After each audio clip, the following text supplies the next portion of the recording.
Welcome to my channel. I never thought a single evening could change my life so completely.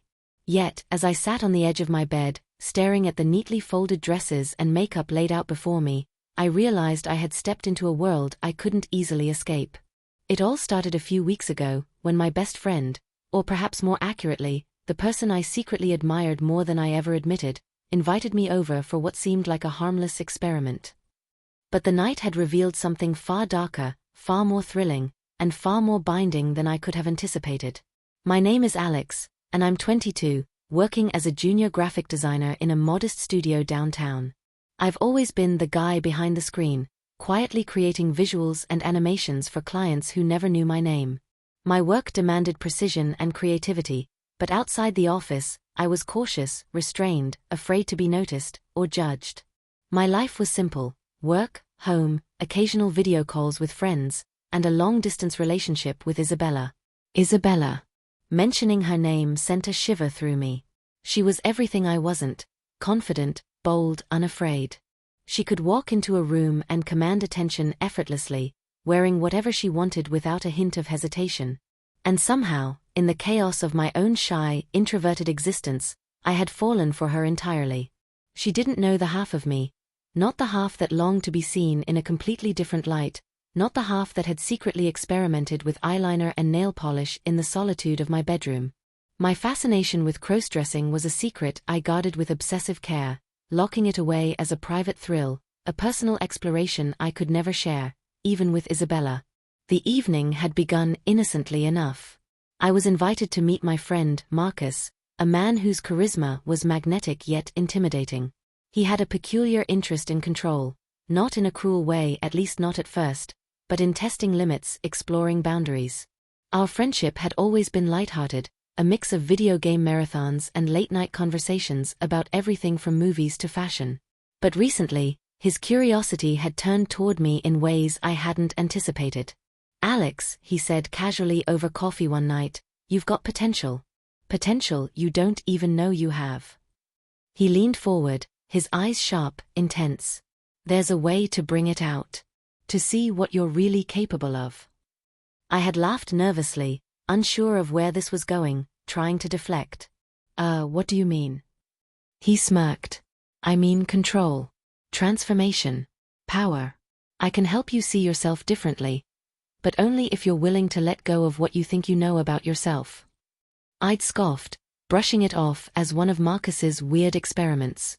But now, seeing the array of skirts, blouses and heels, the neatly arranged brushes and palettes, I understood exactly what he meant. Control. Transformation. Power, both his and mine. I picked up a soft, blush-colored dress, running my fingers over the fabric. It was delicate, elegant, almost impossibly feminine. I could feel a shiver of anticipation crawling up my spine. Marcus had left explicit instructions: pick what you feel drawn to, wear it, become it, and then, submit to the process. My stomach churned at the thought. Part of me wanted to flee, to abandon the skirts and brushes and retreat to my ordinary life. But another part, a deeper, darker part, thrived on the idea, on the forbidden thrill of surrender. As I slipped into the dress, the fabric clinging to my body in ways it had never before, I felt an odd mix of vulnerability and empowerment. My reflection in the mirror startled me. The face staring back was recognizably mine, but softer, subtler, framed differently. My jawline less harsh, my eyes seeming larger and more expressive. I touched my cheeks lightly, feeling the powder Marcus had left for me, the soft blush that turned my pale skin into something almost ethereal. It wasn't just makeup, it was a mask, a new identity, a key that unlocked a version of me I hadn't dared explore before. Then came the heels. I hesitated, gripping the sides of the dresser. The thought of balancing, of walking in them, filled me with equal parts fear and exhilaration. Marcus had promised it would be transformative, and he wasn't wrong. The moment my feet settled into the leather, my posture shifted. I straightened, testing the sway of my hips, the rhythm of my steps. Each click on the hardwood floor echoed in the quiet apartment, a sound that somehow made me feel more alive than I ever had before. And then I heard him enter, the low, deliberate sound of footsteps that carried authority, presence, and an almost magnetic control. Marcus watched silently, evaluating, studying every micro-expression on my face, every subtle adjustment of my stance. "Good," he murmured, voice calm but commanding. "You're beginning to understand. But this is just the start. The real test comes when you're not alone. When the outside world sees you. When you realize how far you can push this, and how far I can guide you." A thrill coursed through me, a blend of fear, excitement, and curiosity. My heart raced, my hands trembled slightly, but there was no denying the allure. I wasn't just Alex anymore. Not tonight. I was something else, something more complex, something controlled yet free in ways I hadn't yet comprehended. Isabella had no idea. And the thought of keeping this secret from her, of presenting the carefully curated image of normalcy during the day while living this dual identity in the shadows, sent a twinge of guilt through me. But it also made me crave it more. There was power in secrecy, in living on the edge of discovery. There was a strange, intoxicating pleasure in knowing that Marcus held the key to this new persona, and that, for the first time in my life, someone else's guidance could completely alter the way I saw myself. The room was silent, save for the rustle of fabric and the quiet breathing between us. I caught my reflection again in the mirror, this time fully aware of the duality: Alex, the cautious, reserved young man, and the transformed version, dressed, made up, controlled, and beautiful in ways I hadn't imagined possible. The realization hit me like a physical force. I was no longer just participating in a harmless experiment. I was stepping into a reality where control, appearance, desire, and obedience blurred into a thrilling, inescapable reality. And in that instant, I understood. I wasn't just following Marcus's guidance. I was willingly giving myself to it. The hours after that first night blurred together in a strange, intoxicating haze. Every time I closed my eyes, I could feel the soft fabric of the dress clinging to my skin, the subtle weight of heels on my feet, and Marcus's watchful gaze pressing against the back of my mind. It wasn't just about clothes or makeup. It was about control, about stepping into a version of myself that I had kept locked away for so long. And now, every fiber of my being craved it. For days, I replayed that first session in my mind. My reflection had looked almost unrecognizable. The contouring, the blush, the mascara, it was all subtle, yet transformative. I had felt empowered and vulnerable at the same time, my confidence rising even as my body trembled with uncertainty. Marcus had promised me a challenge. You'll learn what it means to be fully seen and controlled by someone who understands what you want, even if you don't realize it yourself. I began sneaking into the apartment after work, sometimes alone, sometimes under the guise of errands or meetups, drawn to the allure of those carefully curated outfits. Each time, the thrill intensified. The first dress had been simple, almost innocent. But soon, I was experimenting with tighter silhouettes, higher heels, bolder makeup. Each step, each layer of transformation, made me feel like I was shedding my old identity and becoming someone entirely new. Yet, with every transformation came the creeping anxiety. What if Isabella noticed? What if she discovered my secret? She wasn't the type to judge harshly, but her opinion mattered more than anything. I loved her deeply, but a part of me feared her reaction. How could I explain that a part of me had been experimenting with femininity in secret, with someone else guiding me, controlling me in ways that made me both terrified and exhilarated? The apartment became my sanctuary, a place where the duality of my existence could breathe. I would start with small rituals, washing my face carefully, smoothing foundation over my skin, blending eyeshadow with precision, applying mascara in long, deliberate strokes. My reflection stared back at me with a mix of curiosity and longing, challenging me to push further. The heels came next. My legs felt different in them, my posture shifted, and with each step, I learned a rhythm that was distinctly feminine. The way I moved, the sway of my hips, the tilt of my head, it all felt like a secret language I was only beginning to understand. Marcus's influence loomed over me in every session. His presence was subtle, rarely intrusive, but always commanding. He didn't need to say much. His eyes, his posture, the way he guided me through small adjustments conveyed everything. "Bend your wrist slightly when you hold the brush," he'd say. "Lean into the sway of your hips. Feel the weight of your heels. Don't fight it." Every instruction was both an order and an invitation. A permission to explore this side of myself while surrendering control. As the days went on, I noticed subtle changes even outside the apartment. My movements became more fluid, my gestures more careful. I found myself adjusting the way I held a coffee cup at the cafe or how I leaned against the wall waiting for the bus, experimenting with subtle curves and postures. These small, almost imperceptible shifts delighted and terrified me simultaneously. It was as if I had absorbed part of Marcus's control into my very being, and I couldn't escape it even if I wanted to. One evening, I found a small notebook Marcus had left for me, labeled simply, Observations. Inside were meticulous notes. Pay attention to how Alex reacts to touch, to mirrors, to whispers of femininity. Note the tension and release, the thrill and the fear. Reading those words sent a shiver down my spine. He was watching, learning, not to punish me but to mold me, refine me. And the realization that someone could know me so intimately, could guide me into a persona that felt both foreign and wholly mine, made my heart pound in my chest. The internal struggle was relentless. A part of me craved the control, the structure, the meticulous care Marcus imposed. Another part felt the sting of fear and shame, wondering if I was losing myself entirely. Who was I becoming? And yet, every time I slipped into the clothes, every time I practiced walking in heels, applying makeup, adjusting my hair just so, I felt alive in a way I had never known. It was as if the part of me that had been suppressed for years, the part that longed to express femininity, was finally thriving under Marcus's careful guidance. Then came the first real test, a call from Isabella. "Hey Alex," she said, her voice light and cheerful. "Do you want to hang out tonight? Just a quiet dinner at home." My stomach sank. Tonight, I had planned a full session, a fitted dress, elaborate makeup, heels that made my legs look impossibly long.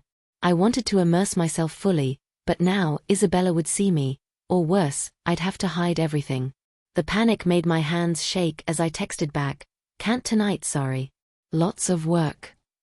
It wasn't a lie, but it was only half the truth. The tension of hiding, of juggling these dual identities, became almost unbearable. Every sound outside my apartment, the click of a lock, a footstep on the stairs, made me jump. Yet, paradoxically, the fear heightened the thrill.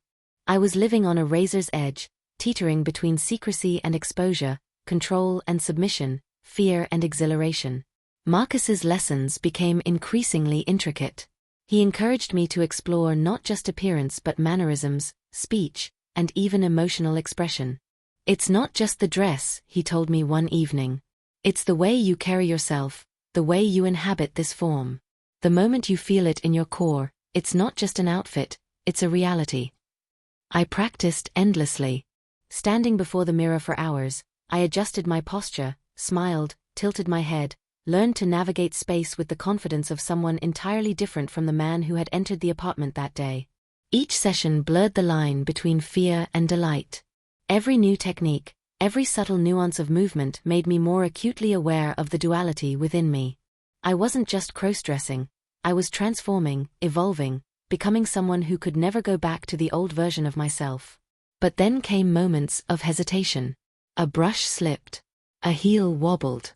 My voice faltered when practicing a lighter, more melodic tone. In those fleeting errors, I felt the tension spike. Marcus would offer correction, his hands guiding mine, his words steady yet commanding. "Don't fight it," he whispered. "Lean into it. Embrace it. This is you now, even if you can't see it yet." And slowly, I began to believe him.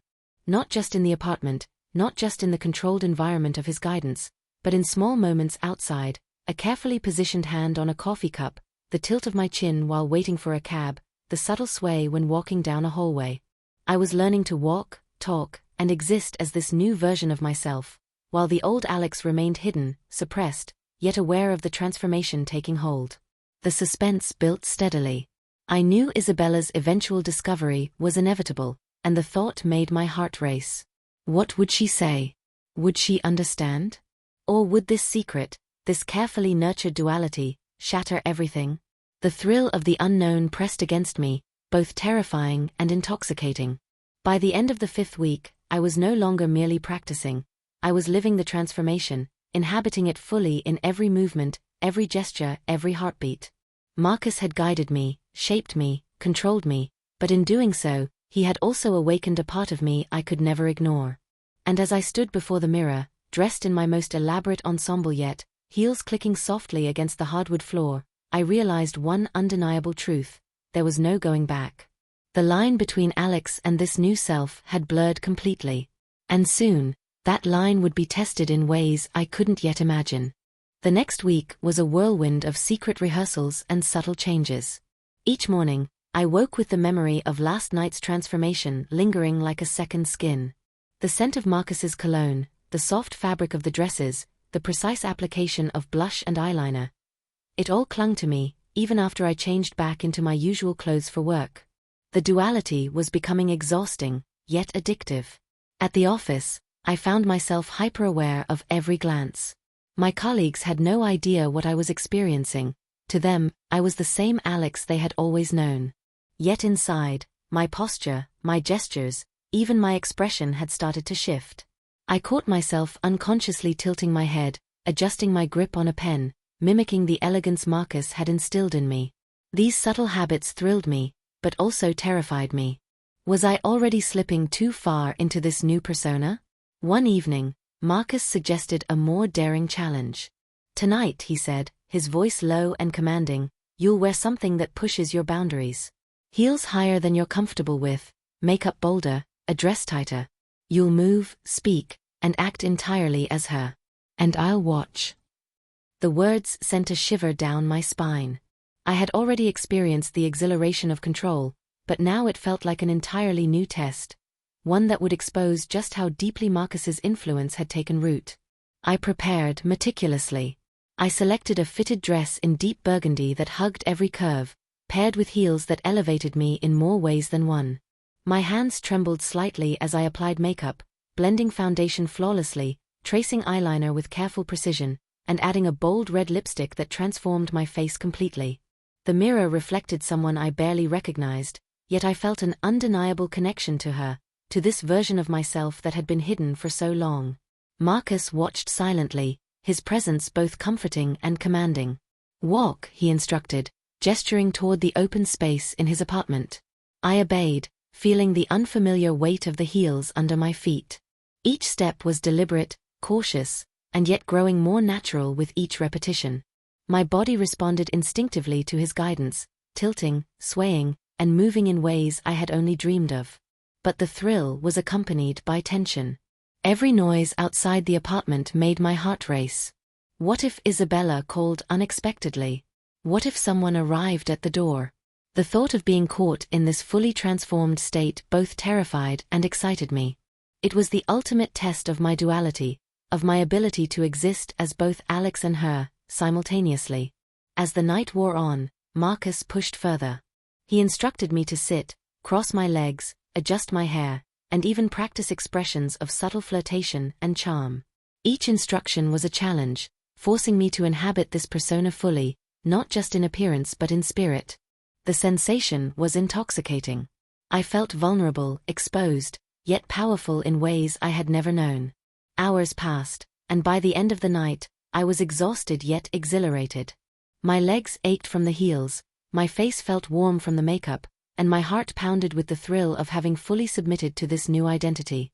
Marcus's eyes held approval, and for the first time, I realized how much I craved it. Not just his control, but the validation of this side of myself that I had kept hidden for so long. The danger of discovery loomed constantly. I had to remove the makeup carefully, change out of the dress, and hide the evidence before leaving Marcus's apartment. Every step was methodical, precise, as if I were defusing a ticking bomb. And yet, as I left and walked the quiet streets back to my apartment, I felt a strange sense of empowerment. The fear of exposure only heightened the intensity of my experience, making the thrill of transformation even more potent. At home, I sat alone, replaying every moment. The duality of my existence had become a tangible tension, a tightrope I was walking with both exhilaration and dread. I loved Isabella, yet this hidden world was consuming me. I was learning, evolving, and transforming under Marcus's control, and there was no turning back. The suspense built incrementally, each session layering new skills, new confidence, new risks. I began to notice how my body responded differently, the sway of my hips, the tilt of my shoulders, the subtle elongation of my neck. Even my voice, when I practiced speaking softly, carried an unfamiliar, melodic quality that startled me. These changes were thrilling but also unnerving, evidence that the transformation was no longer just external, it was infiltrating my very being. And then came the first test outside the apartment. Marcus suggested I attend a small gathering as her, fully dressed and made up, to see how I navigated the world in this persona. The thought made my stomach twist with nervous anticipation. I had practiced in controlled environments, but the unpredictability of the outside world was daunting. People would notice. I might falter. And yet, the challenge called to me irresistibly, promising validation and an adrenaline rush I could never achieve in secrecy alone. I accepted, and as I stepped out into the cool night air, the full weight of my transformation settled around me. Every movement, every glance, every breath was amplified by the thrill of risk. I was no longer just Alex or just a secret self. I was both, and the suspense of exposure made every step electric. By the end of that evening, I returned home with a mix of exhilaration and dread. I had passed Marcus's test, but the realization hit me hard. Living this dual life would demand increasingly bold choices, and the stakes were only getting higher. Isabella's eventual discovery was inevitable, and the thought of her reaction haunted me even as I relished the freedom of my transformed identity. The duality, the suspense, the thrill of control and submission. Everything had intensified. And as I lay in bed that night, heels still tingling from the evening's practice, I understood with chilling clarity, my life had changed forever. I had surrendered to the transformation, and there was no turning back. The night Marcus had been preparing me for finally arrived. My heart pounded as I stood in front of the mirror, examining my reflection. The transformation was complete. Every detail meticulously crafted. The deep emerald dress clung to my body perfectly, the makeup highlighted my features, and the heels elevated me, forcing a graceful sway with every step. I barely recognized myself, and yet I felt more alive than ever. Marcus stood behind me, his presence commanding. "Tonight," he said, his voice low and steady, "you will navigate the world fully as her. Every movement, every glance, every word, perfect. If anyone notices, you'll adapt. If anyone questions you, you'll charm. Understand?" I nodded, my stomach twisting with anticipation. The stakes had never been higher. Until now, the transformations had been controlled experiments in his apartment. Tonight, the world outside would test every lesson, every skill I had learned. As we stepped out, the cool night air hit my face, making me acutely aware of the dress clinging to my legs, the heels pressing into my feet. Every step was deliberate, each sway calculated. Passers-by turned slightly, but no one lingered, at least not yet. The thrill of exposure electrified me. We arrived at a small gathering, friends of Marcus's circle, and the real test began. I moved through the room, my posture poised, my smile practiced yet natural. Conversations were flowing, and I had to respond as her, adopting a voice soft yet confident, gestures delicate but assertive. The first challenge came quickly. A colleague of Marcus's turned toward me, inspecting with curiosity. My mind raced. Should I flirt subtly, laugh gently, or deflect? "Charm," Marcus whispered from behind, his hand brushing mine lightly. I tilted my head, smiled, and engaged in light banter, each word measured, each laugh controlled. The stranger's expression softened, a nod of approval accompanying the compliment I had received on my dress. My pulse raced. I had passed the first real test. But then the unexpected happened. Isabella's name came up in conversation, and my stomach dropped. Marcus had not warned me about this possibility. I froze, heart hammering, unsure whether to admit I had a girlfriend or dodge the question.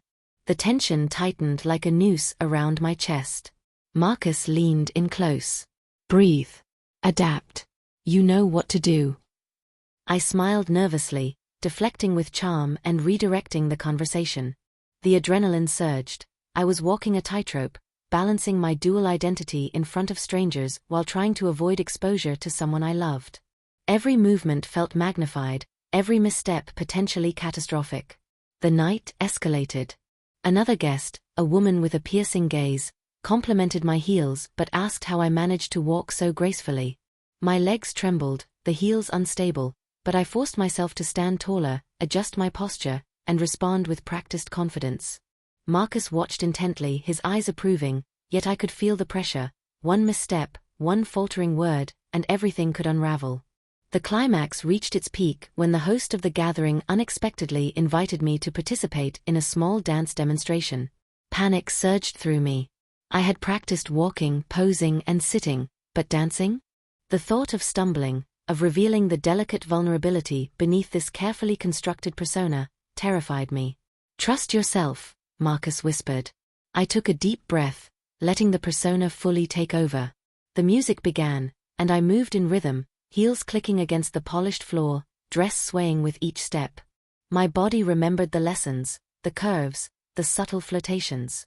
The room watched, and for a fleeting moment, I felt invincible, completely inhabiting this new self. Then, a misstep. My heel caught the edge of a rug, and I nearly toppled. Gasps echoed around the room. My heart raced, but I caught myself, laughing softly, covering the slip with charm. Relief surged through me as the tension dissolved, and the applause of onlookers brought a flush of triumph and exhilaration. Marcus smiled, pride and control reflected in his eyes. "You see? You can do this. You are her. You own it." Yet beneath the triumph, a flicker of fear remained. Isabella's image haunted me, the inevitable discovery loomed, a shadow that would not be ignored. The night had proven my mastery of the persona under pressure, but the suspense of eventual exposure remained. Each moment of success only heightened the tension of what was to come, the unavoidable intersection of dual lives threatening to collide. The night grew darker, and the gathering's energy shifted. Laughter and music filled the room, but every glance I received felt magnified, every whisper around me seemed loaded with judgment. The thrill of being admired as her was intoxicating, yet the tension coiled tighter with each passing moment. I was acutely aware that my secret identity still hung by a fragile thread. A sudden knock at the door jolted me. My heart skipped a beat. Who could it be at this hour?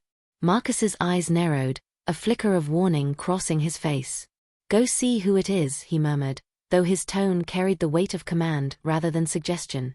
I approached cautiously, the click of my heels betraying my every step.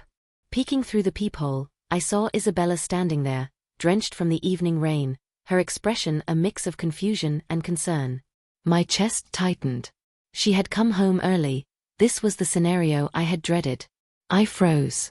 The persona I had carefully built felt suddenly unstable, vulnerable. My lips parted, wanting to call out to explain, but the voice that emerged was hers, that transformed me. Panic surged as I realized I had no way to hide in time. Isabella knocked again, firmer this time. "Hey, I thought you'd be home," she said. My pulse raced. I had to think fast.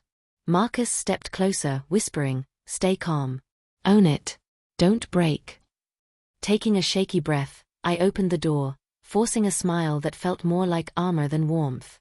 Isabella's eyes widened, scanning me from head to toe. "Wow, you look," her voice trailed off. Shock, disbelief, and something unreadable flickered across her face. I tried to engage, my posture poised, my movements controlled. "I wanted to try something different tonight," I murmured, voice soft yet confident. My mind raced. Every word, every gesture had to maintain the illusion while buying time for Marcus's plan to unfold. Isabella stepped inside, rain dripping onto the polished floor. Her gaze lingered on the heels, the dress, the carefully applied makeup. Each detail mirrored the version Marcus had meticulously shaped. The air was thick with tension, charged by unspoken questions and imminent discovery. Then it happened, a symbolic moment that crystallized the entire evening. A gust of wind from the half-open door caused my wig to slip slightly, revealing a strand of hair that didn't quite belong. My breath caught, panic flaring.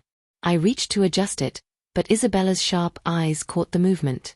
"Wait, what's going on?" she asked, suspicion threading through her voice. Marcus's hand brushed mine, subtle but firm, signaling confidence. "Keep steady. You are her," he reminded me. I forced a laugh, covering the slip with practiced charm. "Just experimenting with styles," I said, trying to sound casual, though my heart hammered in my chest. The next moments blurred into a mix of exhilaration and terror. Isabella asked more questions, about the heels, the makeup, the dress, and each answer was a tightrope walk between honesty and concealment. I felt every muscle tense, every pulse racing, but I could see Marcus's pride and satisfaction reflected in his eyes. Then came the final twist. Isabella moved closer, reaching toward me, her hand brushing against the fabric of the dress. My mind screamed. Was this curiosity, suspicion, or something deeper? The contact jolted me, a shiver of fear and forbidden thrill coursing through me. I realized that my dual life, my secret submission, had reached a point of no return. I looked into the mirror across the room, our reflections overlapping. Two selves stared back. One, the version Marcus had controlled, perfect and poised. The other, the version that longed for normalcy, terrified of exposure, desperate to be understood. The symbolic collision of identities left me breathless, caught between desire and fear, thrill and consequence. As Isabella's eyes met mine, the screen of our separate worlds began to crack. The room seemed to hold its breath. I had navigated the challenge, danced the dance, charmed the crowd, but now, the most dangerous confrontation awaited. The climax ended on the edge of revelation. Isabella was close enough to see every detail, to question, to expose. Every heartbeat, every breath, every step had led to this fragile, suspense-filled moment where one misstep could unravel everything. The room felt impossibly small, charged with electricity, every sound amplified. The drip of rain from Isabella's coat, the soft swish of my dress, the faint echo of music from the party downstairs. My chest heaved as I struggled to maintain the persona Marcus had carefully crafted, the perfect version of her that the world, or at least Isabella, now saw.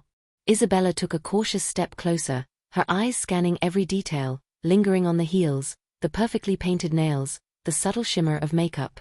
Her expression was unreadable. Curiosity, suspicion, perhaps even disbelief mingled there. I tried to match my movements to the calm, poised figure Marcus had molded, but my trembling fingers betrayed me. "Okay, you've got to tell me," she said, voice low, yet firm. What is going on?" I swallowed hard, the words lodged in my throat. My mind raced. Should I confess everything? Admit that Marcus had orchestrated this, that I had willingly, or unwillingly, become this version of myself for his control? Or should I lie, keep the illusion alive, risk her anger but protect the fragile balance I had with Marcus? Before I could respond, Marcus stepped from the shadows, his eyes gleaming with a mixture of pride and control.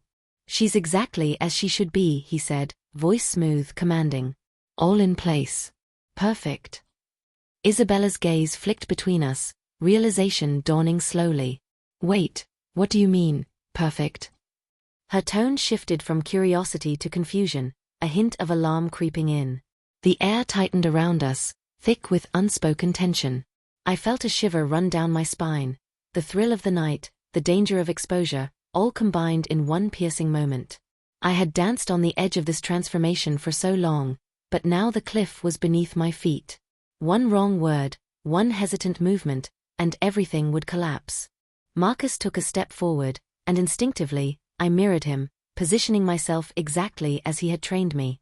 The closeness between the three of us made my heart pound like a drum. Isabella's eyes narrowed. This isn't just a style experiment, is it?" I hesitated, the weight of my secret pressing down. The persona Marcus had built was so real now that it had almost merged with me. The thrill, the fear, the desire to remain hidden. It all clashed inside me. My mind screamed in panic, but my body froze, trapped in the delicate balance of lies, control, and revelation. Then, a sudden sound. Our neighbor's door slammed downstairs, followed by muffled voices. My heart leapt into my throat. If anyone else came upstairs now, all of this, the meticulous persona, the secret control, the tension between Isabella and me, would be exposed.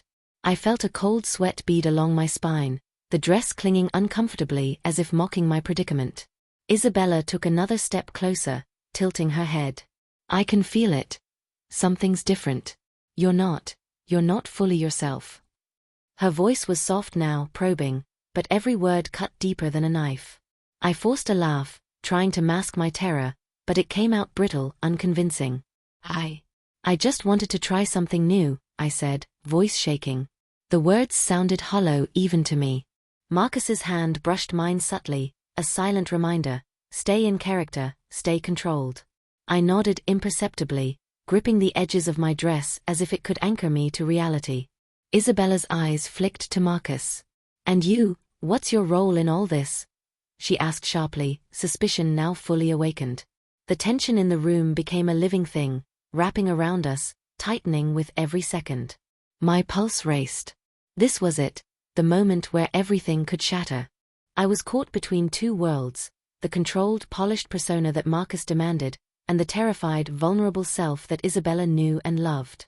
Every breath felt like a gamble, every blink a chance for disaster. I looked at the mirror across the room, and for a fleeting second, I saw three reflections: myself, her, and Marcus's influence overlaying us both. The lines between control and choice, thrill and fear, reality and performance, blurred until I couldn't tell where I ended and the persona began. Then Isabella's hand rested lightly on the edge of the mirror, and her voice dropped to a whisper that sent shivers through me: "I'm not sure who I'm looking at anymore." And just as the words left her lips, the front door slammed open. Rainwater spilled across the floor, and a shadow loomed behind it. The sound of a voice calling out, a familiar, menacing tone, echoed through the hall. My eyes widened. Marcus stiffened. Isabella froze. The room held its breath, teetering on the edge of revelation and disaster. And in that suspended, heart-stopping moment, I realized, everything I thought I controlled, every secret carefully managed, was about to explode. The scene ended with three hearts pounding in unison, a storm outside, and the uncertainty of what, or who, had just entered. Would my secret be discovered? Would Isabella understand, or recoil? And what would Marcus do if his control began to slip? The answer remained impossible to know.